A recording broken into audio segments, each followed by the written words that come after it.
Anjuran: gunakan headphone untuk suasana yang lebih mencekam.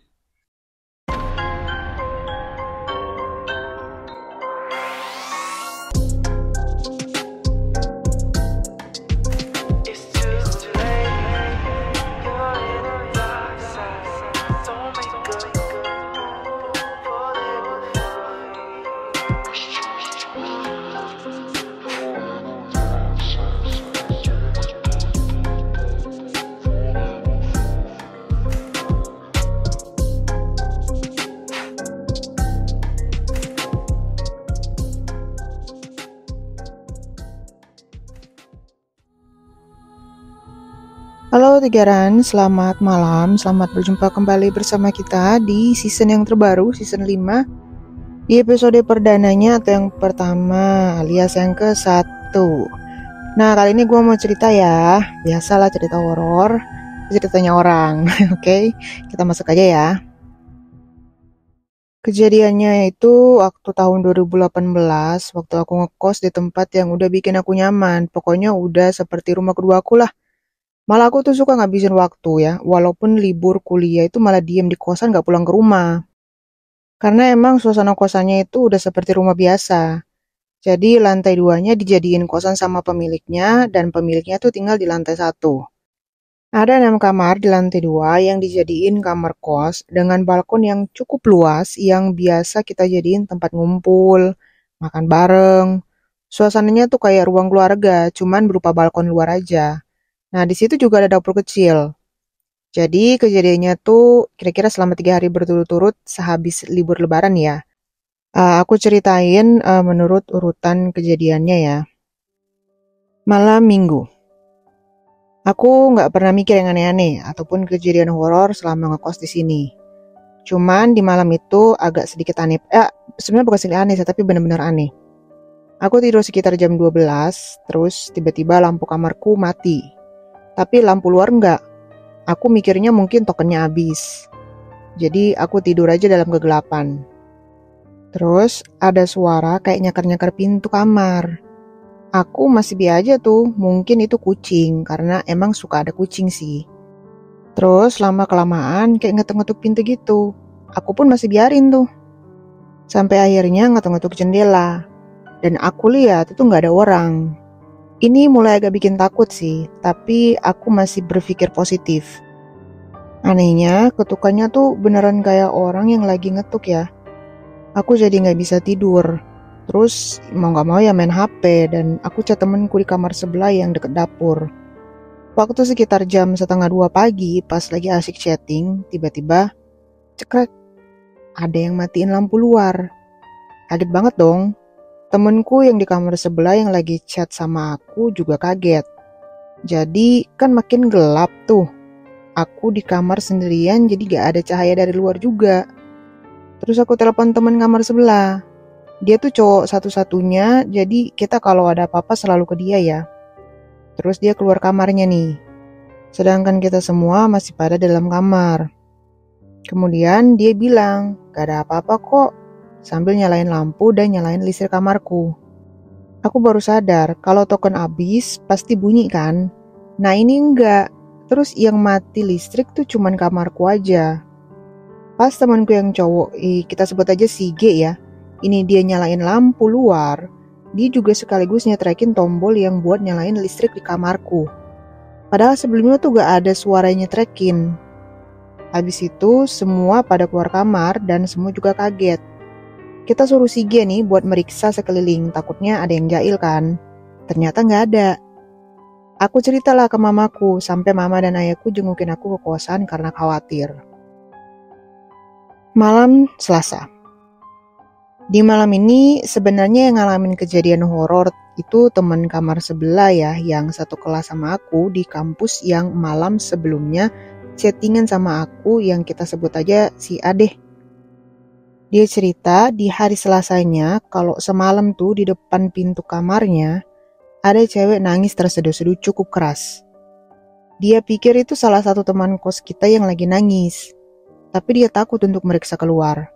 Ditambah dia merasa ada angin lewat pas lagi di kamar sebelum dengar suara tangisan itu. Si A emang suka begadang ngerjain tugas sampai dini hari. Waktu dia cerita begitu, aku sih nggak terlalu percaya ya dan tetap positive thinking. Terus kita seperti biasa deh, siangnya tuh sehabis pulang dari kampus, kita ngumpul nih di balkon yang ada kursi kayak di ruang keluarga itu. Kebetulan ada anak pemilik kosan yang lagi nongkrong di rooftop. Kita panggil dan nanya apa dia juga dengar suara tangisan. Dia jawab kalau dia juga sempat dengar. Aku mulai merinding, tapi masih tetap positive thinking. Terus aku masuk ke kamarku dan baru ingat kalau semalam tuh di waktu si A cerita dengar ada yang nangis, aku sempat kebangun sih sama suara treng-trengan kayak ada yang mainin katel di dapur gitu. Entahlah apa itu berkaitan atau enggak. Malam Rabu. Ini adalah puncak tragedinya. Malam hari sehabis Isya, si G tuh kan ngajak anak-anak kosan buat beli makanan. Aku masih dalam kamar. Dia nanya, mau ikut gak?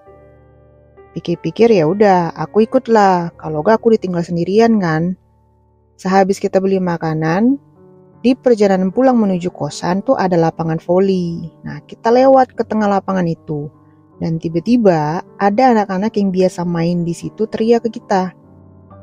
Teh, awas di situ kemarin ada kunti. Ih, sambil kayak ngerjain kita. Kosan kita tuh lokasinya ada di perkampungan, di gang gitu, dan dikelilingi pohon gede ya, dan juga kebun pisang. Nah, lanjut cerita tuh kita hiraukan aja sih anak-anak itu. Tapi aku cukup merinding juga ya waktu anak-anak itu berteriak, meskipun itu candaan atau beneran. Mengingat kejadian kemarin yang diceritakan si A di kamarnya. Setelah sampai di kosan, kita lanjut nongkrong dulu nih di balkon sambil makan-makan. Di situ salah satu teman kita ngomong, kalian sadar nggak apa yang dibilang anak-anak kecil tadi? Aku jawab iya dengan menyambungkan kejadian malam Selasa. Lalu setelah semua selesai makan, kita pergi ke kamar masing-masing. Nah, setelah kejadian kemarin, kita tuh bikin grup WA biar kalau ada apa-apa bisa saling ngasih tahu. Misalnya sebelum tidur tuh kita chattingan dulu di grup. Aku dengar suara anak ayam ciak-ciak gitu.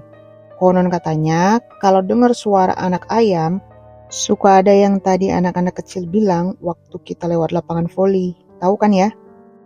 Aku bilang di grup ke mereka kalau aku dengar suara itu. Tapi teman-temanku bilang itu mah suara burung. Jadi akhirnya aku tidur. Lalu kebangun lagi gara-gara dengar si A teriak-teriak sambil marah-marah ngelempar barang ke pintu kamarnya. Tadi tuh siah tong ngeganggu, kata si A. Aku kaget banget. Pas buka grup, si A itu kirim beberapa pesan sebelumnya, tapi dia hapus lagi, gak tahu kenapa. Terus aku chat di grup, dan yang bangun tuh gak cuman aku sama si A, tapi temanku yang lain juga, ya kita panggil aja si S lah. Aku tanya ada apa. Si A jawab, dia dengar suara kayak kemarin lagi. Terus dia kayak berusaha ingin ngusir karena terganggu. Jadi dia marahin dan lempar barang ke pintu. Sumpah berani banget. Pas kita chatting di grup, aku emang gak denger apa-apa. Karena aku jadi merinding, akhirnya aku ajak si A buat pindah ke kamarku. Dan kita buka pintu kamar kita bareng-bareng nih. Itu kejadian sekitar jam 2 malam. Waktu kita buka pintu, emang gak ada siapa-siapa. Anehnya, semua barang-barang di luar kayak helm, tong sampah, kursi, itu udah berantakan banget. Si A bilang emang tadi tuh ada yang lempar helm waktu ada yang nangis itu. Si A pindah ke kamarku. Aku saking udah panik, aku telepon mamaku, tapi gak diangkat. Terus telepon ibu kos. Jadi sekilas info, setelah kejadian malam sebelumnya tuh kita cerita ke ibu kos dan ibunya bilang kalau ada kejadian lagi telepon aja. Lanjut cerita itu tetap teleponnya nggak diangkat ya. Akhirnya kita diem sambil selimutan berdua. Aku sempat nggak percaya sih. Tiba-tiba si A tuh nyuruh aku diem dan tada, ada suara cewek nangis terseduh-seduh. Aduh, aku tuh langsung merinding ketakutan. Kita baca ayat kursi, tapi malah makin kenceng nangisnya. Si A tuh marah-marah ngelempar barangku ke pintu sambil teriak, gandeng atau gak ganggu sih ya. Terus kita coba buat telepon si G yang cowok kamar sebelah itu. Gak diangkat juga. Terus aku teriak dari kamar. Beberapa saat kemudian si G tuh keluar kamar dengan wajah masih ngantuk. Lalu si A cerita ke si G di luar. Aku masih diem nih di kamar. Temenku si S itu ikut keluar juga. Lalu gak habis pikir si A tuh bawa kasur si G ke kamarku. Akhirnya kita diem di kamarku semua saking paniknya. Si G dia ngantuk banget sampai kayak iya aja dan cuek aja gitu. Kebetulan kamarku tuh cukup luas buat naruh 2 kasur yang gede. Jadi kita muat dengan posisi aku, si S, sama si A bertiga di kasurku. Si G tuh saking ngantuk dia balik tidur lagi. Sedangkan kita tuh ketakutan. Oh ya, kalau kita keluar emang tuh yang nangis kayak ngilang. Kalau kita di kamar, itu dia muncul lagi. Jadi kita nggak tidur tuh sampai subuh dan masih dengan suasana horor seperti ada suara-suara aneh dan suara yang nangis yang udah mulai gak ada, tapi masih kedengar sedikit. Dipikir konyol juga sih kita waktu itu. Tapi emang merinding banget kalau ngadepin langsung berasa di film horor. Si A tuh nyuruh kita tidur, tapi aku nggak bisa tidur, berasa trauma juga. Mana besoknya masih UAS. Nah, untungnya hari terakhir sih dan cuma ngumpulin tugas aja UASnya. Pagi harinya si G cerita ke kita. Kalau dia sebenarnya udah lama kayak diikutin gitu. Pantesan aja dia selalu B aja tiap kita ketakutan. Setelah tragedi itu, aku sama si S berencana pindah kosan. Si A memang di hari itu udah mau pindah dan kebetulan karena hari UAS terakhir, jadi kita libur semester. Yang masih tinggal di kosan tuh cuma si G. Setelah itu, ada teman sekelas si G yang nginep di kamarnya dan temennya ini juga dengar suara yang nangis itu. Lalu ketakutan sampai takut buat ke kamar mandi sendirian. Antara ngakak tapi serem sih. Akhirnya aku pindah kosan di semester berikutnya di tahun 2019. Dan aku tuh masih trauma waktu itu. Aku pindah satu kosan bareng temanku si S. Kita sebelahan lagi kamarnya dan si A itu kosannya tepat di belakang kosanku. Nah si G itu masih stay di kosan yang lama. Sebenarnya aku berat hati harus pindah dari kosan lamaku. Karena udah nyaman banget dan yang punyanya tuh super baik. Udah nganggap kita tuh kayak anak-anaknya sendiri. Sering tiba-tiba bikin nasi liwet buat kita, buat makan-makan bareng gitu di balkon. Sedih sih, tapi aku udah trauma, jadi ya pindah. Di kosan yang baru pun aku sering homesick, sampai akhirnya aku milih buat pulang pergi aja dari rumah ke kampus. Ya kebetulan cuma beda kabupaten, jadi cukup bisa ditempuh dalam waktu 2 jam. Yang awalnya capek banget di dugdak, tapi lama-lama terbiasa meskipun harus ngeluarin ongkos PP yang penting aku nggak stres karena masih trauma ngekos ya. Kebetulan juga pas awal 2020 kuliah jadi online.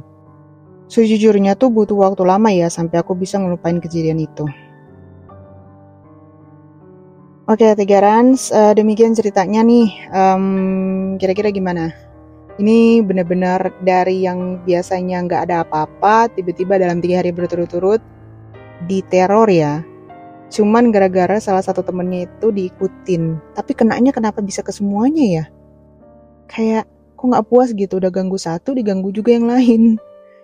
Tapi yang heran sih yang si satu itu yang si G tadi ya, itu dia benar-benar kayak mengabaikan aja gitu biasa gitu. Kok bisa sih ya? Ada sih orang kayak begitu ya, mengabaikan walaupun udah diganggu. Dalam artian diikutin loh, ini benar-benar diikutin ya. Sampai udah jadi terbiasa kali ya. Serem sih menurut gue, cuman mungkin apa ya, mungkin dia kali lama-lama terbiasanya tuh udah berteman kali ya dengan si sosok itu. Aduh Mbak Kunti lagi tiap malam digituin, ngebayangin. Enggak deh, gue mungkin pindah kosan sama sih kayak kalau gue juga akan pindah kosan sih. Tapi syukur-syukur gue dulu selama kuliah kosan gonta-ganti berapa kali itu nggak pernah ya ngalamin yang kejadian kayak gini-gini itulah, entah dia masih si Mbak Kunti sama sosok apa itu nggak pernah sama sekali. Itu syukur-syukurnya di situ. Ya mungkin karena temen-temen gue juga nggak ada yang diikutin ya, jadi gue juga aman gitu loh. Jadi paling kalau misalnya kalian tahu teman kalian ada yang diikutin, udah deh hati-hati, waspada, pindah kosan aja. Atau at least gitu kalau ada teman kalian diikutin, itu diajak doa gitu loh, dibawain ke tempat ibadah gitu kan, buat didoain biar nggak diikutin lagi. Jadi kalian tuh terbebas dari yang namanya diikutin oleh sosok-sosok tertentu.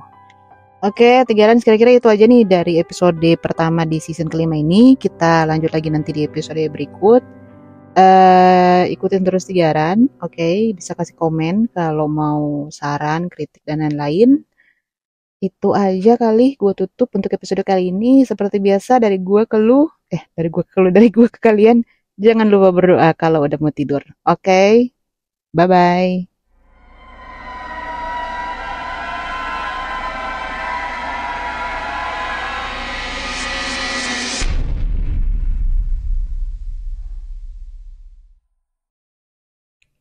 Assalamualaikum, selamat malam Tigaran.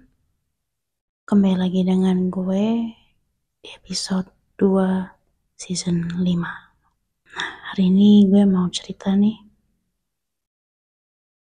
Tapi sebelum gue masuk cerita, jangan lupa follow Tigaran di Spotify, YouTube, TikTok, Twitter, Instagram. Dan jangan lupa juga di like, komen, dan share ke teman-teman atau keluarga kalian. Mari kita langsung masuk ke cerita. Selepas maghrib menjelang Isya, saya menikmati kesendirian saya dengan segelas kopi dan sebatang rokok yang ditemani rasa sepi dalam hati. Sambil ngopi, saya iseng membuka galeri di ponsel saya. Iseng-iseng ngeliat-liat foto.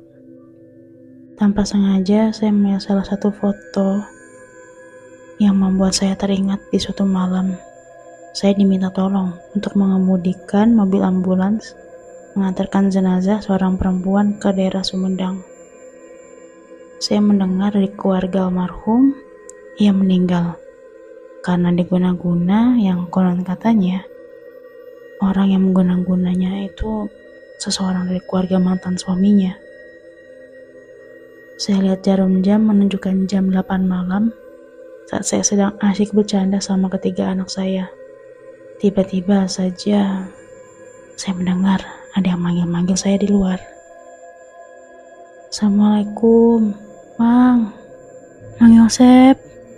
Mang. Assalamualaikum, Mang. Sally, coba lihat di luar, seperti ada yang manggil ayah. Saya minta anak sulung saya melihat ada siapa di luar. Ayah, ini anaknya Mang Parcok. Katanya ayah suruh ke rumahnya sekarang.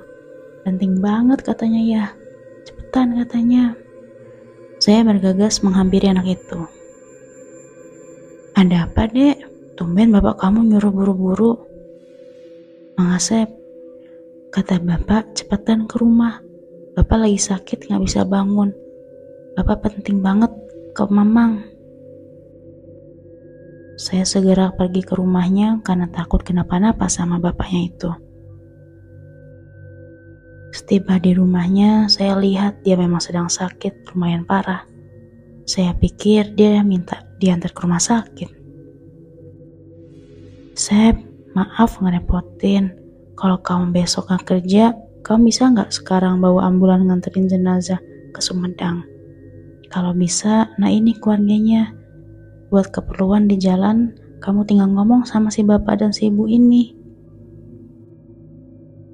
Ayo siap, kita mah saling menolong aja. Aku bingung Sep mau nyuruh siapa lagi. Di sini kamu doang yang biasa jarak jauh. Tanpa basa-basi lagi, saya langsung ambil kunci kontak dan kami pun segera berangkat menyusul jenazah di rumah sakit. Setelah urusan administrasi selesai di rumah sakit, tanpa menunggu lama jenazah sudah dinaikkan ke ambulan yang saya kemudikan. Sepanjang jalan saya mengobrol dengan si bapak dan si ibu itu yang ternyata orang tuanya almarhum. Mereka pun menceritakan kisah singkat almarhum selama almarhum sakit-sakitan. Dan katanya itu, rezeki, jodoh, takdir, dan maut hanya Allah yang mengetahuinya. Ya kan Mang Yosep? Kami sangat ikhlas ditinggal duluan sama anak kami. Kami pikir mungkin kami yang duluan ninggalin mereka. Tapi sebenarnya salah apa anak saya yang ini? Dia meninggal karena sakit yang gak wajar. Sejujurnya, sekarang kami sangat khawatir. Kami takut terjadi apa-apa nanti karena ucapan almarhum waktu masih hidup. Memangnya ada ucapan apa, Pak, dari almarhum? Almarhum sakit gak wajar gimana, Pak? Saya menyahutnya. Sebenarnya salah kami juga, Mang. Dulu kami memaksanya untuk menikahi mantan suaminya itu. Karena kami pikir mantan suaminya itu selain sudah mapan, terus dia juga dari kalangan keluarga berada. Rumahnya besar, sawahnya luas, kebunnya hektaran. Anak kami yang satu ini lain dari yang lain. Dia terlahir berbeda dari saudara-saudara kandungnya yang lain. Dia wajahnya cantik, badannya tinggi, kulit putih bersih. Semua yang ada pada ibunya, ada pada dirinya. Banyak laki-laki yang mengejarnya. Waktu itu, mantan suaminya itu datang ke rumah kami untuk melamar anak kami. Tapi kami tidak langsung menerimanya. Kami meminta waktu sehari 2 hari untuk memikirkannya. Sebenarnya anak kami ngotot tidak mau menikah sama mantan suaminya itu. Meskipun dia itu orang berada, dia tetap menolaknya. Karena dia hafal betul seperti apa tabiat mantan suaminya itu. Juga dia udah punya pacar yang kerjanya cuma petani biasa. Tapi kami terus memaksanya agar mau menikah dengan mantan suaminya itu. Supaya kehidupan almarhum juga kami sekeluarga sedikit banyaknya bisa terjamin. Setelah kami memaksanya, akhirnya dia terpaksa menikah dengan mantan suaminya itu. Kami pun mendatangi keluarga mantan suaminya itu menanyakan kapan akan diadakan pernikahan anak kami. Dalam waktu sebulan, anak kami menikah sama mantan suaminya itu. Uang sesera sebesar 150 juta kami terima sebelum acara resepsi pernikahan. Baru 2 tahun anak kami menikah sama mantan suaminya itu, jam 10 malam tiba-tiba dia pulang sendirian. Mukanya babak belur karena dipukuli suaminya. Kandungannya juga keguguran. Dia memfitnah anak kami selingkuh sama mantan pacarnya itu. Padahal selama rumah tangga sama mantan suaminya itu, dia jarang sekali keluar rumah. Sekali dia keluar rumah bareng suaminya. Mungkin karena pihak keluarganya merasa takut kami melaporkan kekerasan anaknya itu terhadap anak kami. Akhirnya mantan suaminya itu terpaksa menceraikan anak kami. Tapi ada salah satu iparnya tidak terima. Juga merasa keluarga besarnya dipermalukan oleh anak kami. Dia berkata pada kami, "Awas ya, rasain aja nanti." Setelah selesai, masa udah ada banyak hal aneh terjadi di rumah kami. Anak kami seringkali tengah malam teriak minta tolong, karena di kamarnya ada makhluk yang wajahnya hitam busuk, rambutnya jabrik, matanya melotot hampir keluar.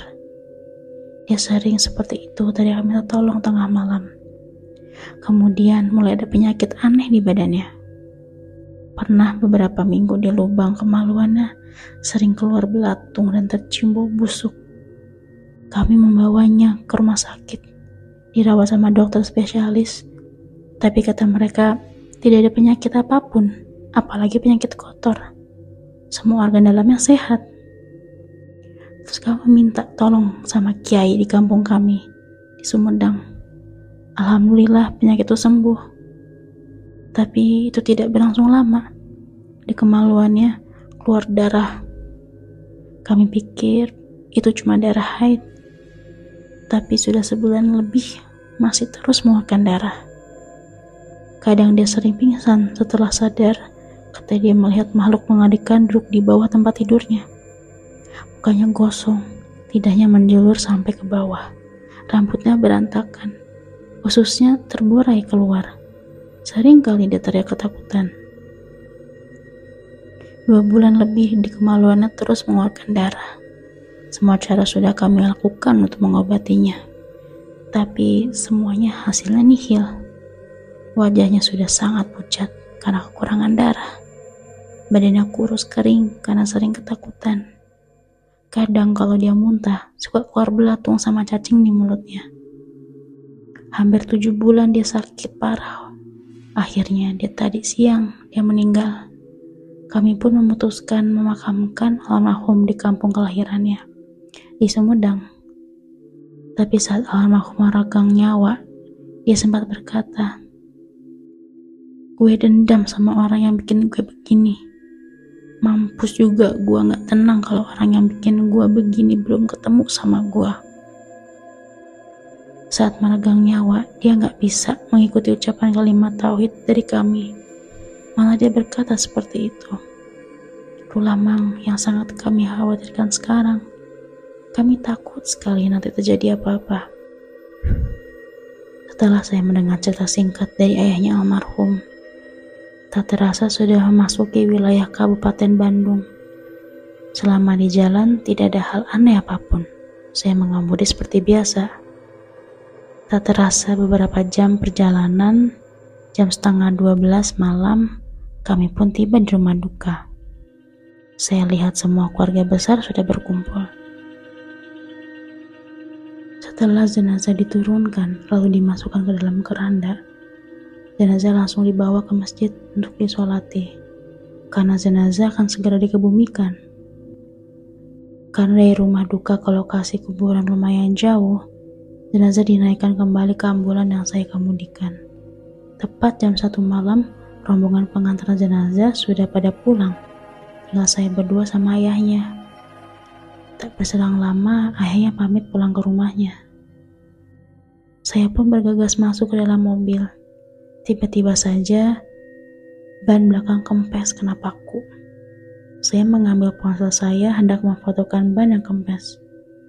Astagfirullahaladzim. Kullu nafsin za'iqatul maut. Jari saya refleks menekan tombol kamera foto. Saya tidak percaya dengan apa yang saya lihat. Allah Rabbi, apa yang saya lihat itu? Saya berusaha setenang mungkin. Satu persatu botol roda saya buka. Tiap kali mata saya menoleh ke arah pagar kuburan itu.